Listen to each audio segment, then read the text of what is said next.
My guest is a member of parliament for Dr. Baumia's hometown of Wale Wale. She was a deputy at the development authorities, the one in the northern region. She was nominated and approved and sworn in as Minister for Gender, Children and Social Protection. The Honorable Hajia Lariba Abudu, Zuweira Abudu. How are you doing? I'm fine, and you? I'm okay. Lariba is Wednesday born, so and for those who don't know, Asibi is Saturday born, Lamisi is Thursday, right. And then Lariba, I think, it's Wednesday. Monday is Tani, Talata, and then Ladi is Sunday. Yes. How are you doing? I'm fine. How long have you been at the ministry? A few months, right? A few months, yeah. How are you say maybe last 2 years as a deputy and now the substantive minister. So. And how is it looking like for you? Well, it's normal. Let's talk about your history first before we talk about the present. You were at the Northern Development Authority. Your job and duty at the time was to develop the North. Has the North been developed? Well, in a way, I would say yes, it has been developed. You know. You promised us one village, one dam under the Special Development Initiative. That's where you were, right? Yes. Under the Special Development Ministry. Yeah. What are the tangibles that you would say you left behind in the North? Yeah, I would say we did our part when I was there. Because I can pinpoint some dams that were being dug out that the communities are benefiting today. So it was a very good project, and then I would even say if the government can continue with it, it will help a lot of our communities, because getting water actually is a necessity in the north. So which areas do you recall the dugouts happening? There's in the Yendi side, I think we visited some. There's some in the Kumbungu area. Then even in Walawalima, my constituency, there was one that was dug out, a place called Nabari. Okay. Yeah, so I can mention a few. Were you also providing vehicles to people like used to happen in the past, tricycles under NDA, or NDA did not do the thing that SADA was doing? SADA did. So NDA came and inherited some of the liabilities and then some of the tricycles actually. Okay. Some paid, but they weren't given the tricycles. Others to pen in applications for them. So we put our heads together, and those who paid were able to give them, and those who applied were also given. For those who say that NDA, and for that matter, the Special Development Initiatives or Ministry, is just one bureaucracy that was absolutely unnecessary, and that the district assemblies could have done a good job, what would you be saying in defense of the NDA? It's true. NDA came and then it brought a lot of development issues. But if you go around the region, there are a lot of schools built by NDA. So we came to support the district assemblies, and we worked in collaboration with them. So there are schools, there are warehouses that we built. There are a lot of facilities that NDA did. So I would say it was a bad idea. And this could not have been done if there was no NDA? Well, it could, but it also came to support in a way. I see. You know, so, and that was a government program that a particular government wants. So it was a good program, and I will continue that. They should continue with it. Let's talk about Wale Wale, your constituency. You've tried 3 times to be MP, and you finally succeeded. You are the member of parliament. You replaced, incidentally, a former deputy minister who was MP for that area. What would you say are the key things you've done 1 year on or 2 years on since you became member of parliament for Wale Wale? What are the things that you can point to and say that because of Zuweira, this has happened, and if Zuweira was not there, this would not have happened? Yeah, I would say since I became an MP, there are a lot of interventions that I've done. If you go to Wale Wale, there are a lot of schools.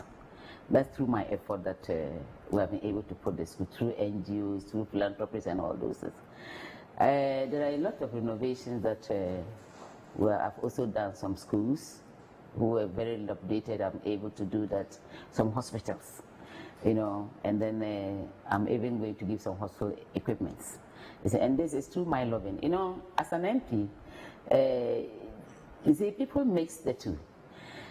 An MP job is to help a parliament or to help in the law process of it. Development is being done by the assembly. but the MP needs to also support the assembly in terms of development. So even if I get any developmental projects, I have to liaise with the assembly. The DC has to tell me, we have to send it to this community, to that community, because they know the community that are in need of certain projects. So we work hand in hand with the assembly. So a lot of schools, I can count a number of schools that I brought to Wale Wale, a number of hospitals. You can list some? Even in ND, when I was there, I lobbied and we had a hospital in Mimima, is there. We renovated Wurugu Hospital. I renovated Wurugu School. Janga, I facilitated and we have a secondary school now. That's your hometown? That's my hometown. I facilitated, we have a police station now in Janga. You see, I can count them. Roads, I still go to road ministry to talk to road minister to see how best we can work on. Actually, I was going to come to road because you're a member of the Transport Committee of Parliament, the Roads and Transport Committee of Parliament. I haven't been to Wale Wale before, but I have been to the neighboring constituencies in the northeast region. Nalerigu, Nakmandu, Fongbintri, all the way climbing to Garu. The roads, well, they are not tarred. They are not tarred, yeah. That's still the case. Yeah, that is a problem for someone whose job was to develop the north and also represent the people of Wale Wale. And since your constituency is like the capital of, you are not the capital of Northeast, but I mean traditionally that's a hometown of, that's the traditional capital of Mamprugu land. Traditionally, it's Nalerigu. Nalerigu is so both political and traditional is Nalerigu. It's Nalerigu capital. Okay. But Wale Wale is a significant Wale Wale may be the center because it's on the road. Cool. So, yeah. And also it has a vice president coming from there. and vice president comes from Northeast actually, not Wale Wale. Okay, fine. So, comes so yeah, so and Ghana as well. Okay, so roads should not be a problem for you, especially if you say that you have done so well, you have come to do so well. Roads should not be a problem. Well, if you want to quantify today and yesterday, I would say we have moved. Because since Nkrumah, we haven't seen any road network. It is now, the era of the vice president, that we are seeing a lot of roads being constructed. Even though they are not complete, but at least we have seen some progress in road construction in Wale Wale. And then we're still working. Which roads can you point to? For instance, and it could be in your constituency or outside. I mean, in my constituency, for instance, Urugu to Passenger is being constructed, even though the contractor, as I speak now, is not on site. Wumu to Mishu is being constructed. Wumu to Yama is being constructed. And is the contractor on site there? Yes. For now, the contractors are not on site. So then there's no construction happening? Well, there's construction because it wasn't like that compared to first. Yeah, but if there's no contractor, there's no construction. It depends. You know, constructions, you do small, then maybe you come back and it depends on what they probably left because if I gravel, if I start the road, I'll do the gravel. I have to go back and come and do the bitumen. No, you shouldn't go back. You should stay and finish the work. If you left, it means you've not been paid. Even building your own house, when you start with the foundation, at least you leave it for some time, then you raise it. So it's like that. But maybe it's because you're not paying the contract. And then town roads is being worked on. I see. Yeah, it's being worked on. I see. Yeah. But you would say that Northeast has been connected properly now? Well, who doesn't want complete connection? Because it's a new region, and again, argument for why do we need a new region created in 2018? Yes. What is the success story for Northeast? Now, would you say you're better off not reporting to Tamale and reporting to Nalerigu? For distance, we are better off. You know, and then for budgetary allocation, we are better off. Okay. Because definitely we'll be given a budget. Now we have new offices coming up, which we wouldn't have them because we were in Northern region. We have the new administration, the RCC, a very good one. We would have it, so it's good that we had this. I see. We'll get more chance to come. I interviewed the Minister for Chieftaincy recently, and he stuck his neck out and he said he was supporting Dr. Mahmoud Bawumia in this contest. You are from Dr. Bawumia's region. I don't know if I should even ask you this. You don't need to ask. I still think I should ask you, because if you say no, it's a news. It's a big news. If you say yes to, then well, that's a news. What, are you part of the DMB agenda? I don't think you should ask me. I shouldn't ask you. No, I should have asked you. It goes without saying, eh? No. Are you sure he's going to win the flag bearership of the party? Why not? Why would he? Well, someone says it is his turn. Is his turn, Drunisu. You've heard that campaign? Yes. Yeah. It's true. I can say a dream is so that I can say that. Okay. You see, so it depends. Dr. Bawumia has actually contributed his quota to this country. He has excelled. He has shown that he can handle the country if given the mandate. So why can't we support him? You see, not just he being a vice president. We have previous vice presidents, you know, but somebody actually who has shown that I can do it, you know. So if we all believe he can do it, and I believe certainly he can do it and do it better, so we will support him. This is Face to Face on City TV. My guest is the Honorable Minister for Gender, Children and Social Protection. We're just brushing up a few issues from her constituency, from her region, the Northeast region, before we focus on the ministry. Let's talk about your ministry now. Thank you. It used to be Ministry of Women and Children Affairs. Yes. I think that was during Kufuor's time. That was during Kufuor. And then it started graduating, and now it's Ministry for Gender, Children and Social Protection. What are the key things you look out for as a ministry? What is your mandate? As a ministry, you know, the ministry has its own mandate. Is it to promote gender inclusion, to be able to help the vulnerable in society, the aged, excluded, and the rights of the girl child or the children in Ghana. And I was including the men, because if I say gender, it cuts across everybody. Yeah, and actually, that's a curious point because gender, there's new gender we have now. There's LGBTQ. They identify as gender.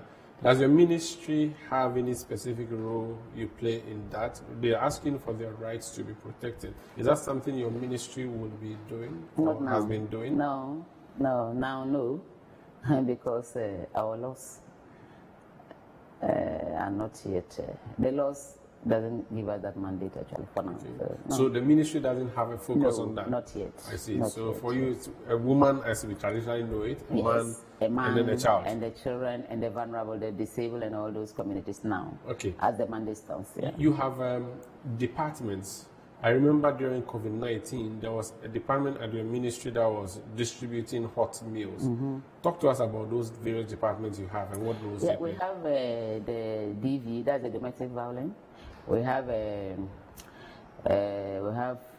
now I've added child marriage to it. Okay. I've added a department called restoration for the alleged witches.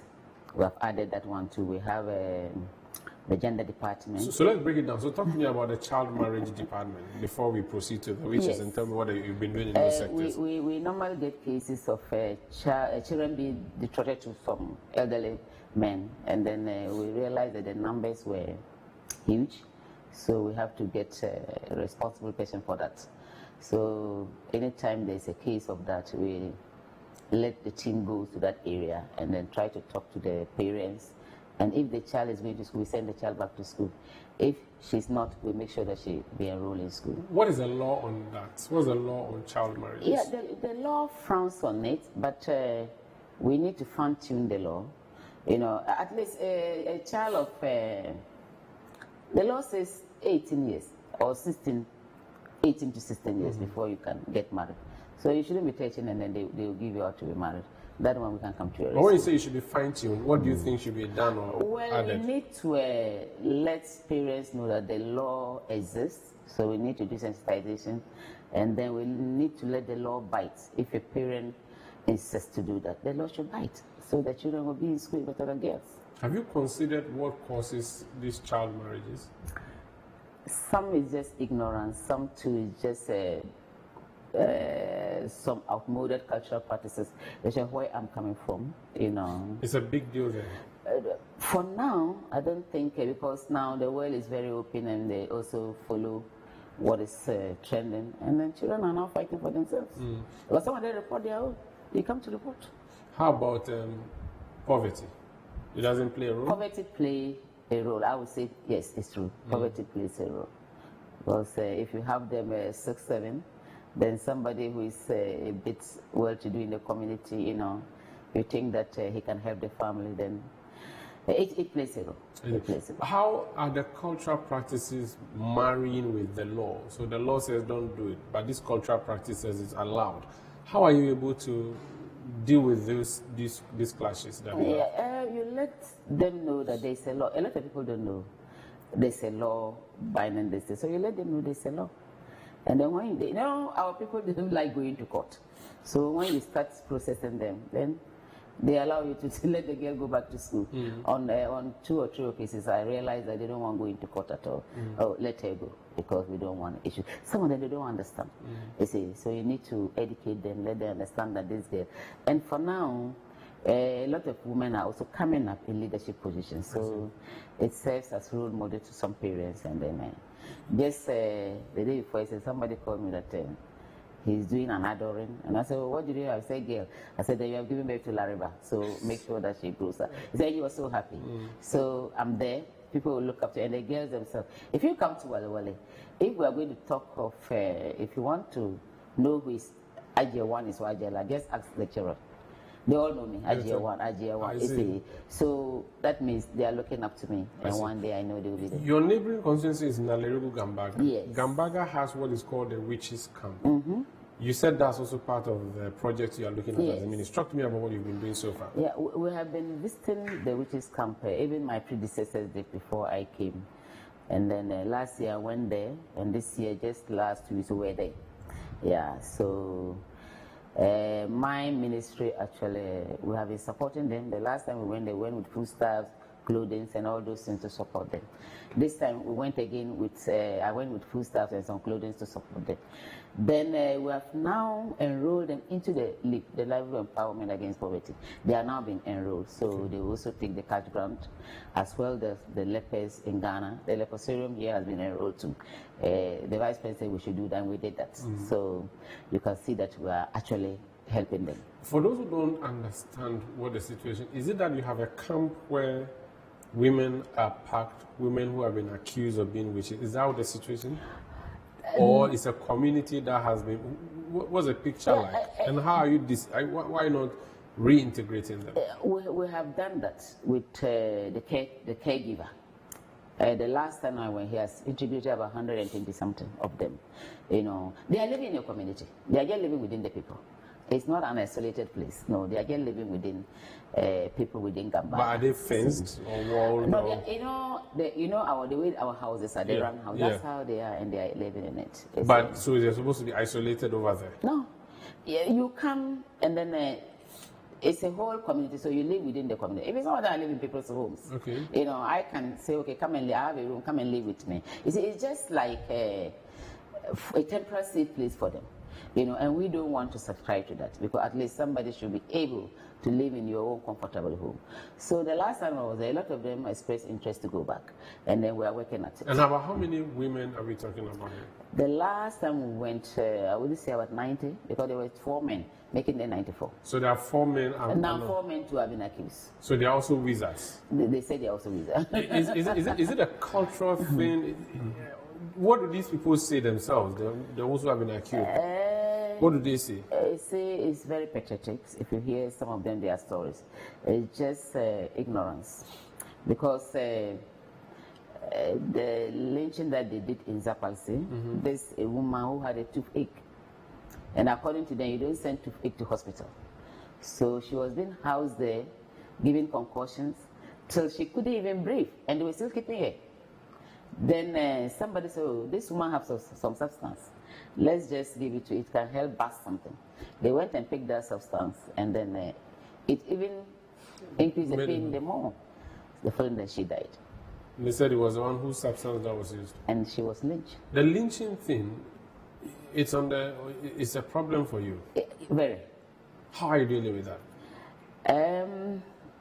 The media need to help me, because we need to sensitize a lot of people on ignorance of sickness. The first point of call should be the hospital. Go to hospital, let them tell you that we can't do it.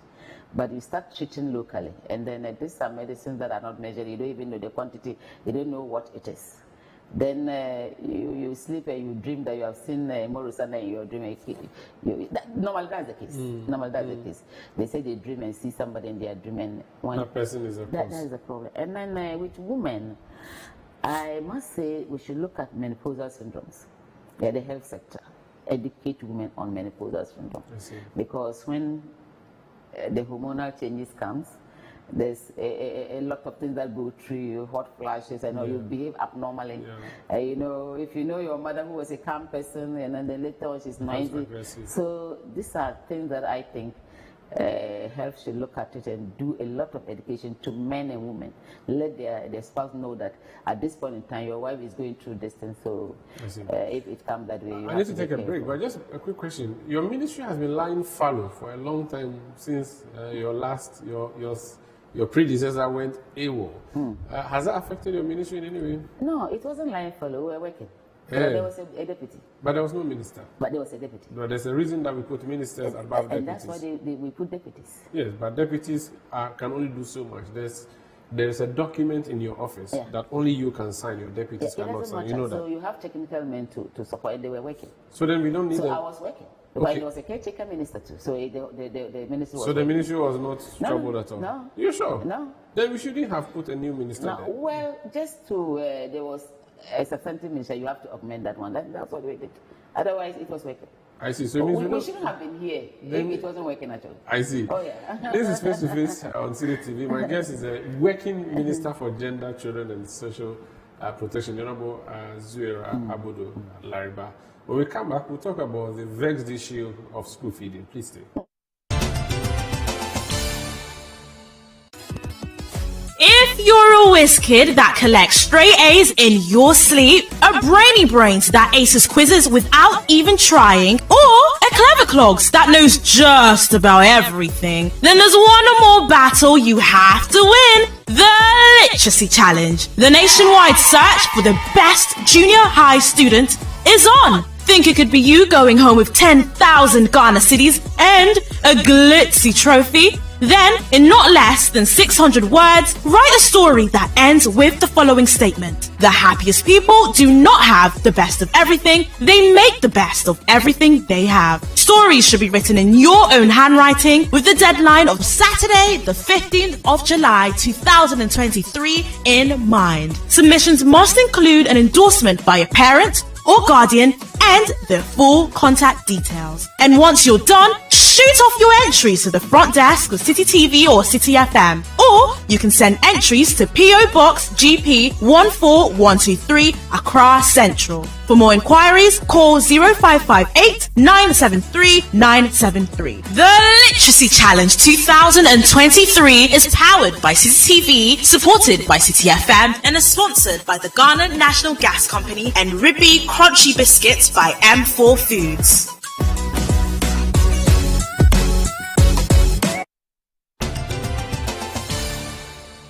You're welcome back. This is Face to Face on City TV. My name is Umaru Sandamado. My guest is the Minister for Gender, Children and Social Protection. You stand accused by people whose job it is to cook for school children. They say you are heartless. You are not helping them. They said so many things, and I'm referring to the Caterers Association president who spoke to me, Dorothy. First of all, this school feeding thing, give me the idea behind the policy. Thank you. Ghana School Feeding is a government flagship program that provides a meal for school-going children, the basic one, kindergarten to primary 6. And then since it's been, we have seen a lot of improvement in enrollments, and sustainable, especially girls in particular.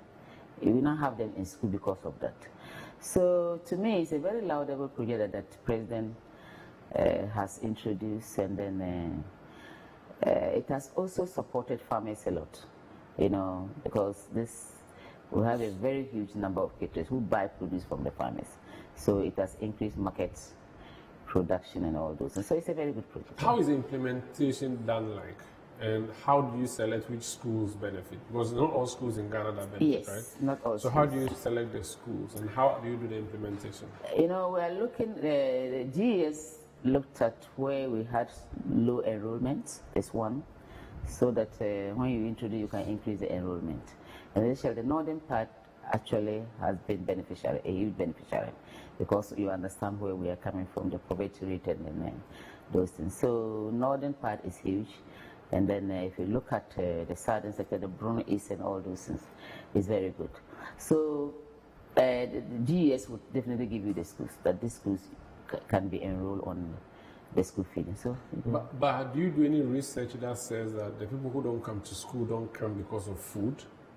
Because there could be other things. The person doesn't have footwear, they don't have uniform, they don't have books, they don't have a school bag. Yeah. Have you considered all these things? Because feeding, are you sure feeding is really the biggest issue? When you don't have school bag, when you don't have slippers or standards to go to school, you shouldn't be hungry. If you're hungry, you can't concentrate. No. So I think that one is more important than this one comes next. Yeah. Okay. So about how many schools are on the program and which schools are not on the program? Do you have the number? 10,600 and something, thereabouts. Across the country? Across the country. But is there a plan to expand it further, or you think the schools you have targeted are the right schools? Well, President have the plans to enroll all schools into the Ghana school feeding. So we're still working at it. What's the policy like? How do you implement it? So for a typical school, what happens? I don't know if there's any school in your constituency that benefits. How do you envisage it should work? What's the working structure like? Yeah. What we do is when the school is given, then we'll take the enrollment of that school. Then we'll advertise for the caterers. So whoever emerges, we'll introduce him to the school. The head teacher is part of the team who monitors. The ensemble have a desk officer who monitors. We have a coordinator who monitors whatever goes on. And they give back the secretary the feedback that I have cooked for this number of days. So this is what she should be paid. So I realize that we need sensitization to let the caterers understand. They don't understand the system because every term have a calendar, 67 days of school going days. So I'm cooking 67 days. So if it happens that I don't cook on some 2-3 days, I don't get the 67 complete because it comes from the team. The coordinator will report, the head teacher will give his report, the desk officer gives the report. But when we are doing the payment, she feels that it's 67 because somebody has cooked and she's taking 57. So I should also take 67, which is not, it's not done that way. So I met them yesterday and I believe we need more sensitization. So does it mean that the person will cook Monday to Friday? Yes. Do you give them a menu that they are supposed to cook or they decide what to cook? Yeah, there's a menu. There's a menu that you have to follow. And then approved by who? Approved by the Secretariat. Okay. And I've been telling them, look at the local content, use the local content. Instead of the rice and oil, we want to reduce the oil. So look at what is available in your locality. Like we coming from the north, but there are a lot of nutritious food we can cook. So the caterer cooks every day and carries the food to the school, or you provided pantries for the schools? Oh, they cook from the school. So you provided cooking areas for the schools? That's the challenge now, but some of them have guest bottoms on shares and then they are managing. So we are looking at that. If we have to support them to get good kitchens, we are looking at getting them, and even dining halls, we are looking at it.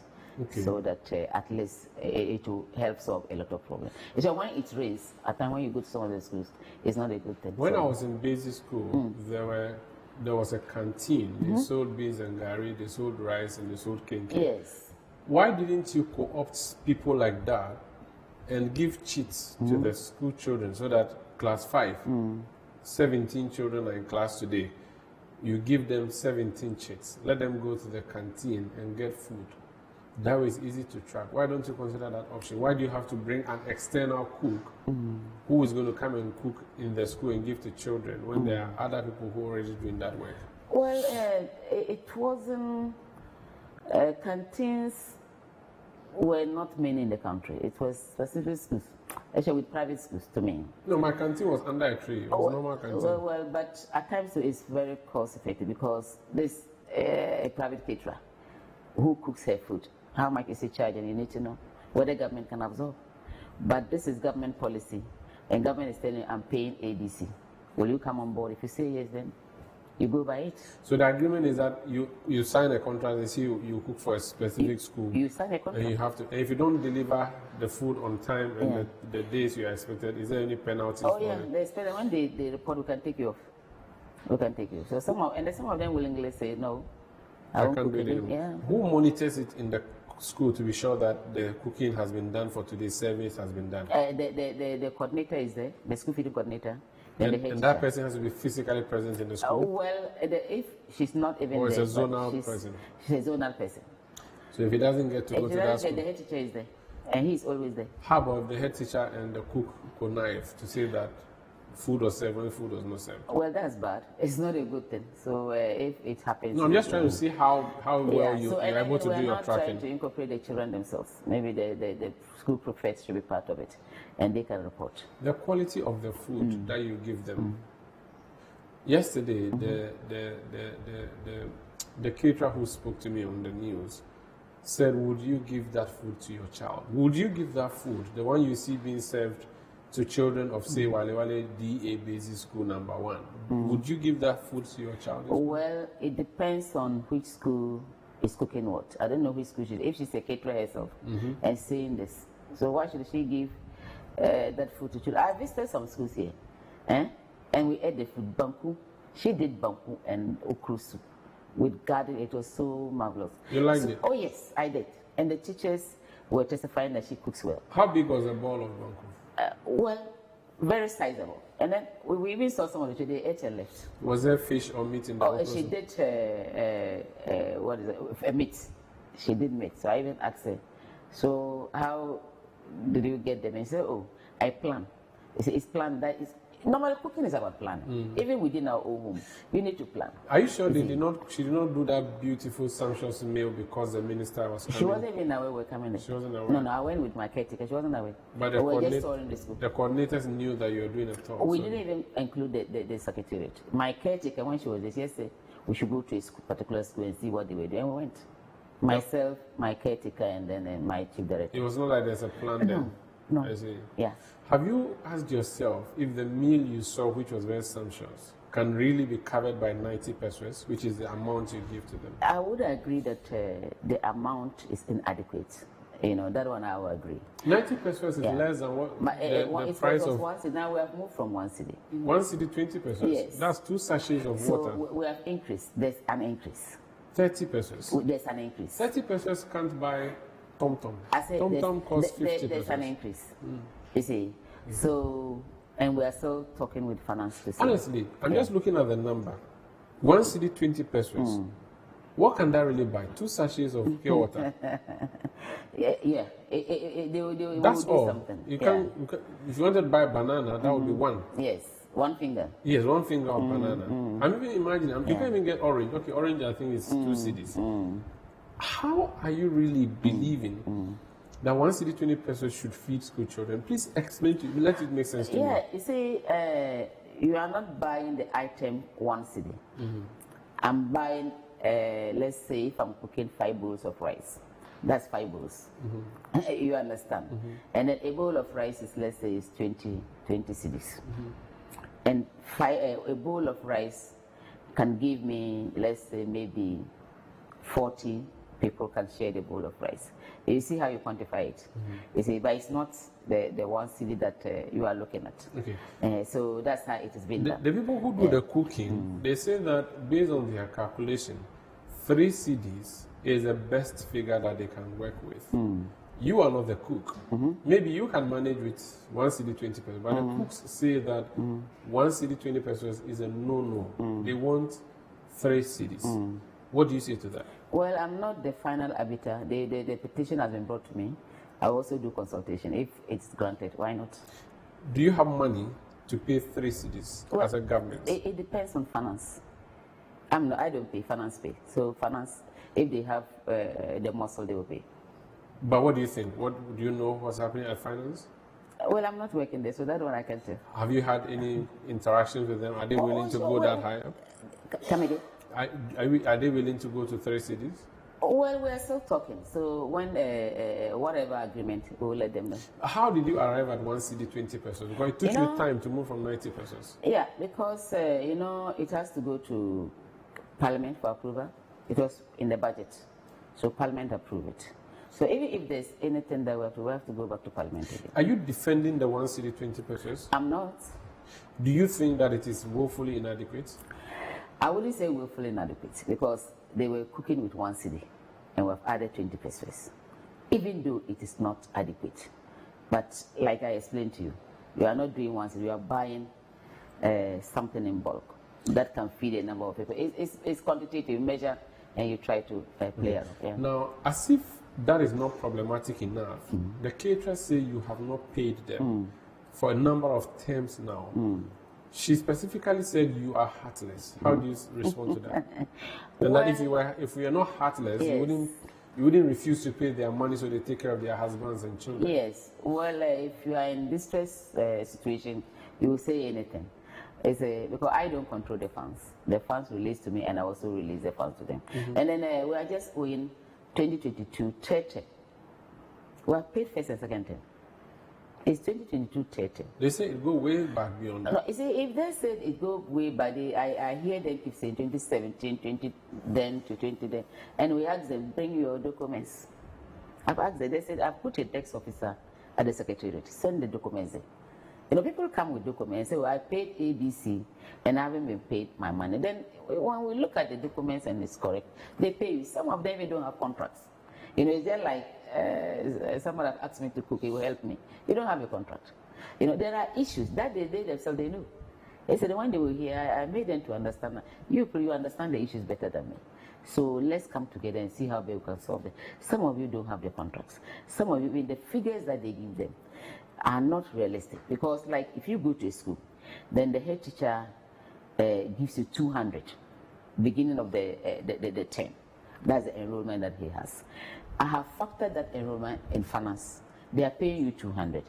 Then in the process, he does another admissions, like 50 people have added.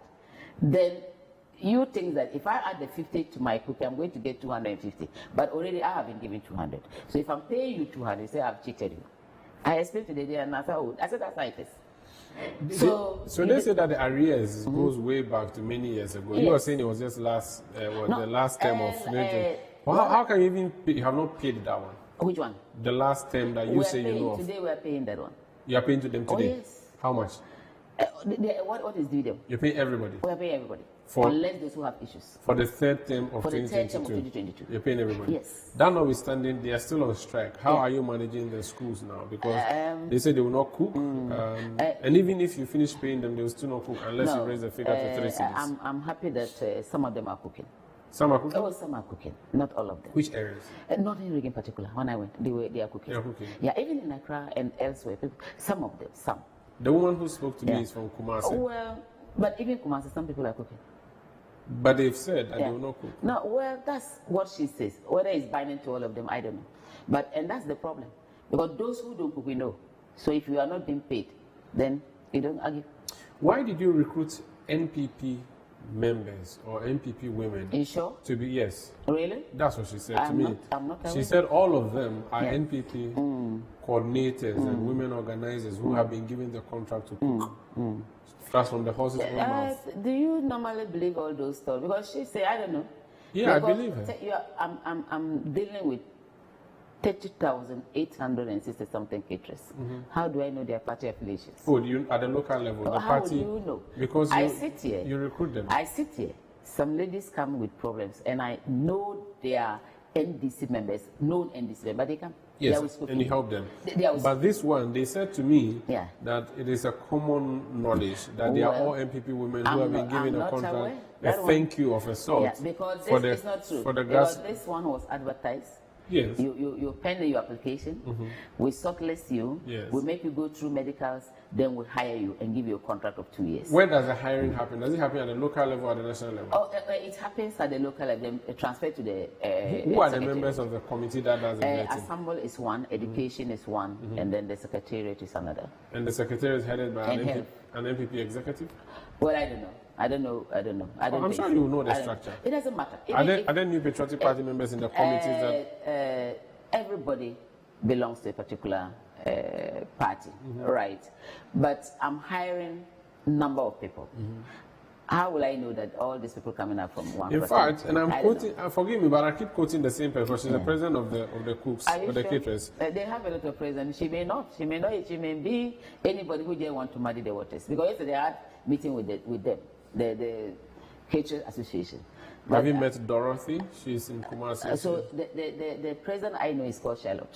Charlotte. Yeah. I see. Not Dorothy. Okay. Do you know if the Ashanti Regional President is called Dorothy? I know one who says she's also called Mercy. Mercy. So I don't know Dorothy. I see. I see. The reason I'm lingering on that point is that she says that they are not going to campaign for the party in 2024. You want to break the 8, but if you can't feed them and you can't let them feed their husbands and their children, they cannot help you break the 8. They say they should feed school children, but not husbands. But if you pay them their money, they'll feed their husbands. That's what they said. I don't want to believe what she's saying. You know, anybody can just phone in and then talk as if she's a party member. Maybe she's not. Who knows? She's also trying to she's part of the group that went to meet the Ashanti Regional Minister Simon. Well, I didn't see them, and then I don't know. Like they said they went there and the minister shooed them away. Oh, they came with that police protection. They should, you know, anybody, when you are going to do that, you need police protection. They said they were coming to talk to their father. So what about if he also come, they pounce on him? What about that? He was also protecting himself. So everybody needs police protection. Are you not drawing the line between you and your caterers, and that line could affect you ultimately as a government? What line am I drawing? They know maybe I'm a very good person. battle lines, maybe? No, they are okay with me because if I promise them I'm doing that, I will do this. And we are paying today. So you pay today? Oh, I'm paying today. By what time should we expect the check? Well, they will tell you. They'll tell us. They will tell you. Okay, this is Face to Face on City TV. My guest is the Minister for Gender, Children and Social Protection. When we come back, the street children we see in traffic, what's her ministry doing about that? And the beggars in traffic, what is her ministry doing about that? That's what we're talking about when we come back. Please stay.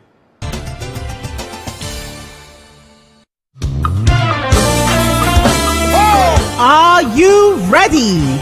Put on your dancing shoes and join Reverend PJ Marquis Praise on the 6th Floor with a live recording of his second album titled Toda.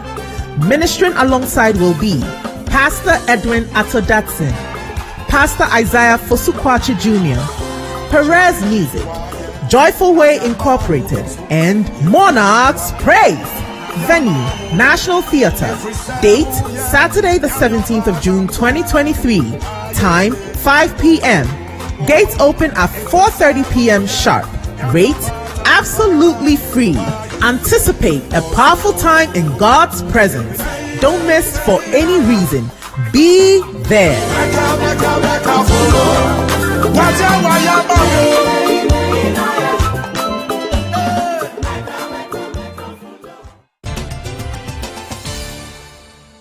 You're welcome back. This is Face to Face on City TV. Today we are coming to you from the Ministry of Gender, Children and Social Protection. The minister is hosting us for a conversation on an area of issues bothering on her sector. Let's talk about the livelihood empowerment against poverty. LEAP.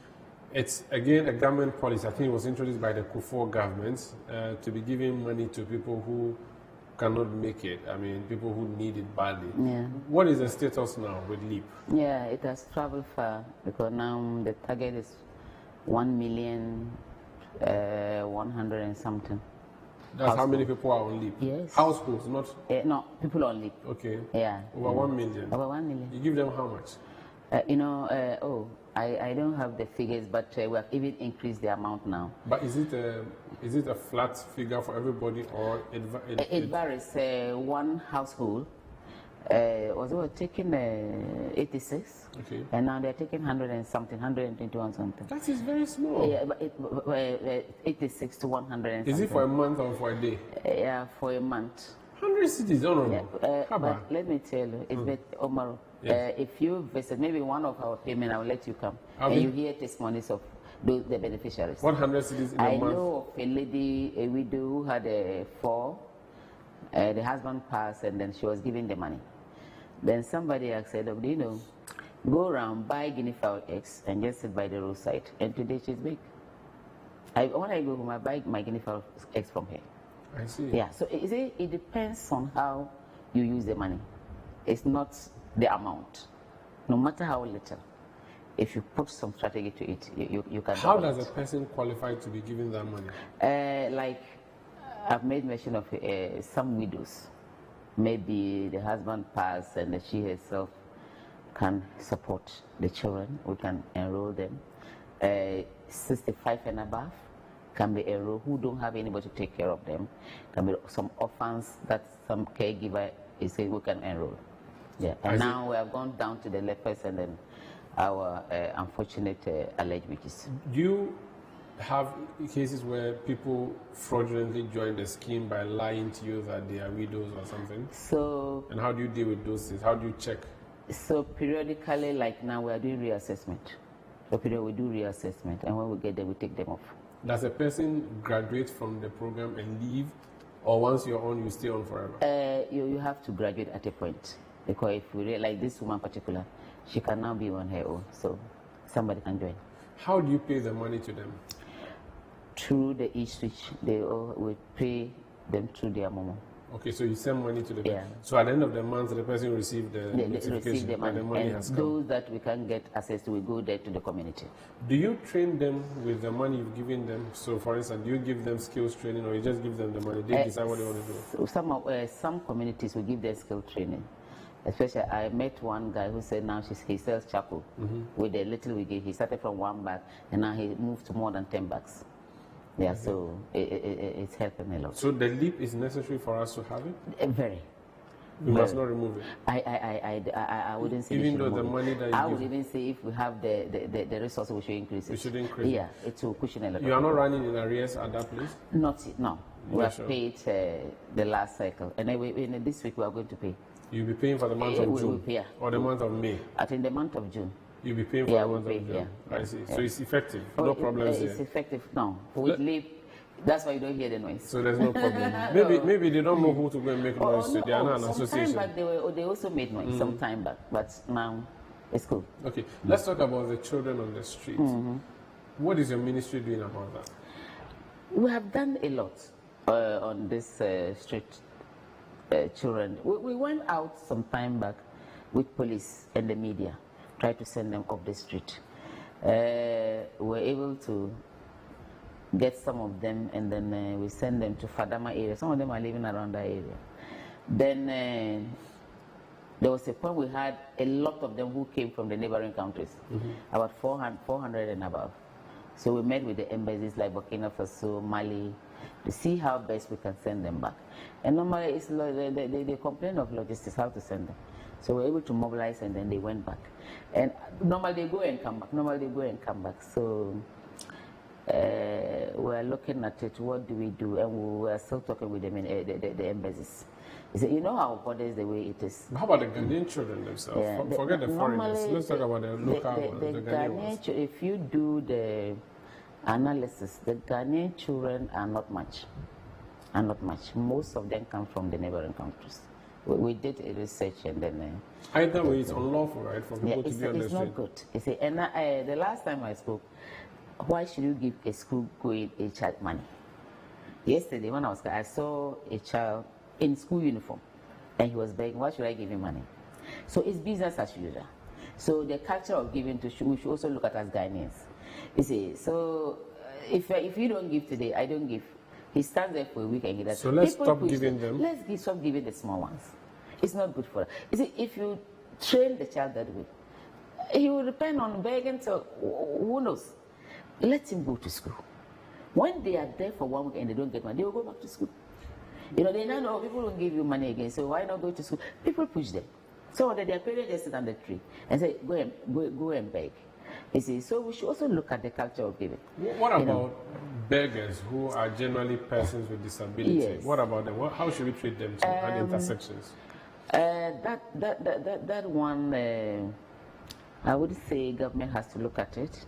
What do we do to the beg? And most of, when you go to Nima area, most of them too are coming from the neighboring countries. Abuja, sometime I visited, I realized, I didn't see them. So I asked, don't you have beggars? And they said, yeah. So where are they? They have found a place and every beggar is there. If you want to give alms, you go there. And they are giving them skills, livelihood skills. And some of them go back to their communities. They only come to the mosque area on Fridays. And they have buses that bring them to the mosque. So if you want to give them Friday, you get them. Immediately after prayer, they send them back. And it's good. Can we emulate that in Ghana? So I want to engage. What about persons with disability, people who are in wheelchairs, people who are having people leading them because they are visually impaired? Yeah. As a ministry, do you not have a mandate to take these people off and give them some assistance, take them to the hospital? Do. For instance, even people with psychiatric needs. We do. Psychiatric needs, maybe help us to come in. That falls under. So it's not your ministry. forte. We will only collaborate and then tell help that maybe let's do ABC, but it's help.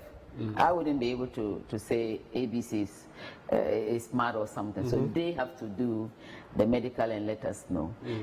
But with the disabled community, we have done a lot. We have supported them in terms of skill training, and even the assemblies are doing it. And there's common fund aspect that helps them. But human being, as usual, wherever they get money, they are always comfortable to do it. But we'll look at it and then we can get some good policies and see how best we can take them off. Karayu is a big deal. A lot of them come from your region, Wale. incidentally. Yes. Do you not get worried seeing them down south here, engaging in all this hard labor when there are trolleys that should be doing that work? Very worried. Even I have some relations who are doing it. So I ask myself, what do I do? Because 20 years down the lane, they are still here. This ministry has supported them to go back. NGOs have done tailoring, hairdressing, what they go and come back. So what do we do? Why do they come back?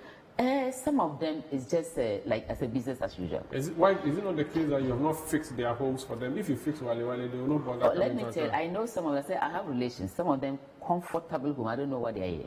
Really? Yes. What kind of comfort? I'm telling you where I'm coming from. Who will run away from comfort to come into maybe my housing? colleague, peer influence, my colleagues in Accra want to go to Accra. He comes and they end up that it's not like the way she thinks, and she can't go back. I'm telling you, some of them are living fine. But your government promised to build them hostels. Yes. So it means you want them to be remaining here? No. You see, when you have a situation that you have tried, like I just made mention, NGOs have tried, the minister have tried. And they are still here 20 years now, 2 decades. So you have to look at another angle. You see, sending them and coming back. Let's look at another angle. So we are looking at what can we do? Do we get an agency to formalize them, to put them, giving them some meaningful, gainful employment? Data. Where is one coming from? Which community? We are looking at it. We are developing a policy to see if somebody will buy into that idea. The hostel, though, may not come up because the Ghana landlords have said that they're not going to agree for a hostel like that to be put up here. You take their job. Yeah. So if now we regulate them, we get them meaningful job. So what happens to them? So is the hostel agenda still on, or you don't have a brief on that? It depends. But to me, if we have the resources, we can do it. It wasn't just a hostel as such. There was going to be a school. Some of them are of school-going age. Then it can benefit themselves. If President Akufo-Addo doesn't fire you, you remain here for 2 years before Ghanaians remove your whole government out, and then a new government Which is brought government? in. Before we continue. Well, I don't know whether you continue or not. So you don't know whether we'll be removed. No, I mean the government will cease to exist, and then a new one will come. Akufo-Addo's government will cease, and so you and Akufo-Addo will all say goodbye to the ministry. Maybe a new person will put you back. I don't know. By that time, what would you want to be remembered for? What would you want people to say? Oh, when Hajia Lariba came here, this is what she left behind. What would be your key thing? I would want to leave a legacy of a well-resourced ministry, a legacy of a very female-friendly ministry where you can walk in, table your problems, and it will be really solved. I would like to leave a ministry that everybody will feel part of it, the vulnerable, age, and everybody inclusive. That's what I would like to do. Wish you all the best, and thank you for speaking to us. Thank you, Moro. Thank you for having me. That's the Honourable Minister for Gender, Children and Social Protection, Honourable Lariba Zuweira Abudu. My name is Umar Rusanda. Thank you for watching Face to Face on City TV.